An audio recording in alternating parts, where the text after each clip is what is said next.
Korupsi, sebuah kata yang tidak asing lagi bagi kita.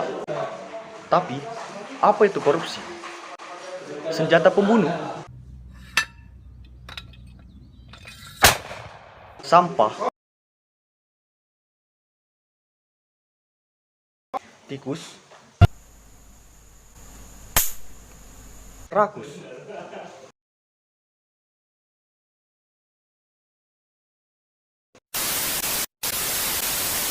Janganlah bilang Indonesia sudah merdeka, selama korupsi ini masih merajalela. Korupsi membuat kepedulian kita sirna. Pada hati nurani katakan tidak, pada ajakan sesat harta yang sesaat. Korupsi bisa dilakukan oleh siapapun, tidak mengenal usia, mulai dari anak kecil hingga orang dewasa, dari orang yang tidak memiliki pendidikan sampai para pejabat negara. Korupsi itu terjadi karena dimulai dari hal yang sesuatu yang kecil, sehingga lama-kelamaan hal tersebut membukit menjadi sesuatu hal yang besar. Dalam kehidupan sehari-hari, contohnya tidak disiplin waktu, dimulai dari terlambat bangun pagi, hingga membesar sampai terjadinya kasus penyuapan, penyegokan, hingga penggelapan uang, dan lain sebagainya. Jadi, secara garis besarnya, apa itu korupsi? Korupsi adalah suatu tindakan penyalahgunaan jabatan atau wewenang yang dilakukan oleh seorang pejabat demi mendapatkan keuntungan pribadi. Korupsi juga merupakan perilaku yang tidak jujur atau curang demi mendapatkan keuntungan pribadi. Korupsi juga merupakan suatu perilaku yang tidak jujur atau curang demi mendapatkan keuntungan pribadi oleh mereka yang berkuasa dan biasanya melibatkan kasus suap, penyegokan, dan lain-lain. Korupsi juga dapat didefinisikan sebagai suatu tindakan penyalahgunaan kepercayaan yang dilakukan seorang terhadap suatu masalah atau organisasi demi untuk mendapatkan keuntungan. Korupsi ibarat sebuah tanaman yang mulai dari bibit biji yang kecil hingga tumbuh menjadi tumbuhan yang besar. Lalu, bagaimana peran kita sebagai peserta didik? Apakah kita tinggal diam saja? Tentu saja tidak. Kita adalah sebagai generasi bangsa yang dididik untuk memajukan bangsa ini. Tentu saja kita untuk mengimplementasikan apa yang kita pelajari tentang anti korupsi ke negara kita ini. Tapi seperti apa peserta didik yang anti korupsi itu? Yang pertama adalah berperilaku jujur. Kejujuran juga sangat menentukan kesuksesan hidup seseorang. Hati yang tenang, tidak dikejar-kejar rasa bersalah. Kejujuran juga mempunyai manfaat, yaitu mempunyai teman yang banyak dan kunci sukses ada di tangan kita. Kejujuran adalah dasar dari segalanya, sekaligus kunci menuju tempat yang mulia di hadapan Tuhan dan terhormat di hadapan manusia. Konsep kejujuran yang harus tanamkan sebagai kunci adalah dengan jujur kepada Tuhan sebagai Sang Pencipta, jujur kepada diri sendiri, serta jujur kepada orang lain. Lingkungan dan masyarakat sosial, masyarakat yang kering dari kejujuran akan hidup dalam kesengsaraan. Menanamkan nilai-nilai kejujuran, terutama di lingkungan pendidikan, terasa semakin sulit. Salah satu penyebabnya adalah krisis keteladanan. Sering menyaksikan secara terang, tidak ada kesamaan antara kata-kata dan perbuatan yang semakin merambah hampir di setiap ranah kehidupan. Di lembaga pendidikan, perilaku tidak jujur banyak dilakukan oleh individu di sekolah, mulai dari siswa yang menyontek, alasan tidak masuk kelas, sering terlambat masuk kelas, alasan tidak mengerjakan PR, dan lain-lain. Dari permasalahan tersebut dapat menumbuhkan generasi bangsa yang korup dan dapat merembet ke faktor keamanan. Kejujuran memang kekayaan dalam hati yang bernilai emas dan sangat bermanfaat bagi kehidupan kita. Kejujuran harus dimulai dari diri sendiri, mulai dari sekarang, dan mulai dari hal yang kecil. Oleh karena itu, untuk menekan begitu besarnya budaya ketidakjujuran di kalangan mahasiswa, maka perlu diterapkan nilai kejujuran di institusi akademis agar mahasiswa atau peserta didik dapat menerapkan dimanapun berada. Mahasiswa tidak hanya memiliki tugas atau masalah di kampus, melainkan di luar kampus juga ada, seperti organisasi yang diikutinya, serta masalah dan tugas yang ada di rumah atau keadaan yang ada di dalam keluarganya.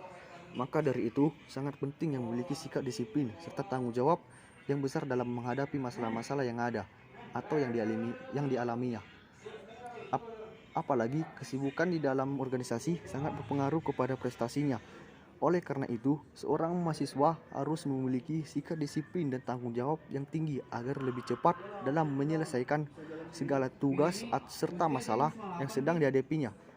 Jadi apabila seorang mahasiswa sudah memiliki dan menerapkan sikap disiplin di dalam dirinya dan kehidupannya, maka akan lebih mudah dalam menyelesaikan tugas kuliah, organisasi yang diikutinya, serta mendapatkan dukungan atau motivasi dari keluarga. Maka prestasi belajar dan bakat mahasiswa tersebut akan meningkat karena ia sudah tepat waktu dalam mengerjakan segala sesuatu yang ada dan sudah menjadi tugasnya sebagai mahasiswa. Yang ketiga, punya mental kaya dan banyak bersyukur. Orang mentalnya kaya biasanya malu kalau minta-minta sesuatu ke orang lain. Koruptor, meski hartanya udah bertumpuk, tapi kalau mentalnya miskin, selalu enggak pernah merasa cukup dengan yang sudah ada atau yang sudah dia punya. Bawaannya kurang bersyukur atau dia mau selalu lebih. Nah, mulai sekarang kurangilah mental minta-minta dan melakukan segala cara demi mendapatkan gratisan. Ajaran agama pun sudah melarang kita meminta-minta. Bisa jadi kalau dibiasakan, nantinya bisa menumbuhkan bibit hobi nilai atau mengambil hak orang lain. Yang keempat, kesadaran. Kesadaran merupakan kunci untuk mencegah korupsi. Banyak cara yang bisa dilakukan untuk menumbuhkan rasa kesadaran itu sendiri. Salah satunya yaitu dengan memperdalam ajaran agama. Karena dengan memperdalam ajaran agama, kita dapat mengetahui hal-hal yang baik dan yang buruk. Jika tiap orang sudah mengamalkan ajaran agamanya secara baik dan benar, maka ia dapat menjauhkan dirinya pada perilaku yang buruk seperti korupsi. Yang kelima, kepedulian. Arti kata peduli adalah mengindahkan, memperhatikan, dan menghiraukan. Rasa kepedulian dapat dilakukan terhadap lingkungan sekitar dan berbagai hal yang berkembang di dalamnya. Nilai kepedulian sebagai kita seorang peserta didik dapat diwujudkan dengan berusaha memantau jalannya proses pembelajaran, memantau sistem pengelolaan sumber daya, serta memantau kondisi infrastruktur di kampus misalnya. Selain itu, secara umum sebagai masyarakat dapat diwujudkan dengan peduli terhadap sesama seperti dengan turut membantu jika terjadi bencana alam, serta turut membantu meningkatkan lingkungan sekitar tempat tinggal maupun lingkungan tempat bekerja, baik dari sisi lingkungan alam maupun sosial terhadap individu dan kelompok lain. Yang keenam, kemandirian. Di dalam beberapa buku pembelajaran dikatakan bahwa mandiri berarti dapat berdiri di atas kaki sendiri. Artinya apa? Artinya tidak banyak bergantung kepada orang lain dalam berbagai hal. Kemandirian dianggap sebagai suatu hal yang penting harus dimiliki oleh seorang pemimpin, karena tanpa kemandirian seorang tidak akan mampu memimpin orang lain. Berikut itulah sikap-sikap yang harus dimiliki seorang peserta didik atau mahasiswa yang anti terhadap korupsi. Menjadi koruptor adalah suatu bentuk pengkhianatan. Kita sebagai generasi penerus bangsa, kita jaga cita-cita bangsa dan negara kita ini. Korupsi bukanlah budaya kita, dan tidak sepantasnya kita pelihara itu.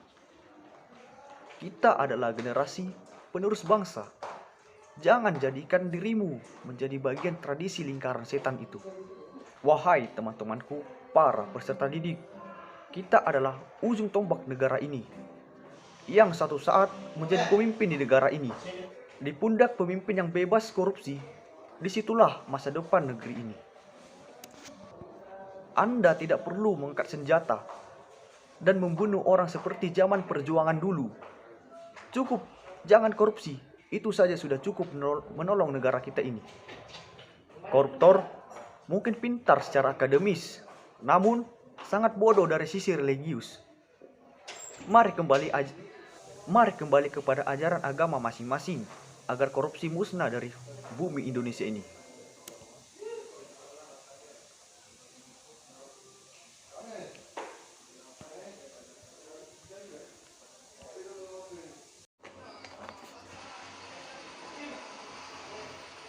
Koruptor sangat pintar secara akademis, namun sangat bodoh dari sisi religius. Mari kembali kepada ajaran agama masing-masing, agar korupsi musnah dari bumi Indonesia ini. Ayo kawan-kawan, kita perangi korupsi mulai sejak dini.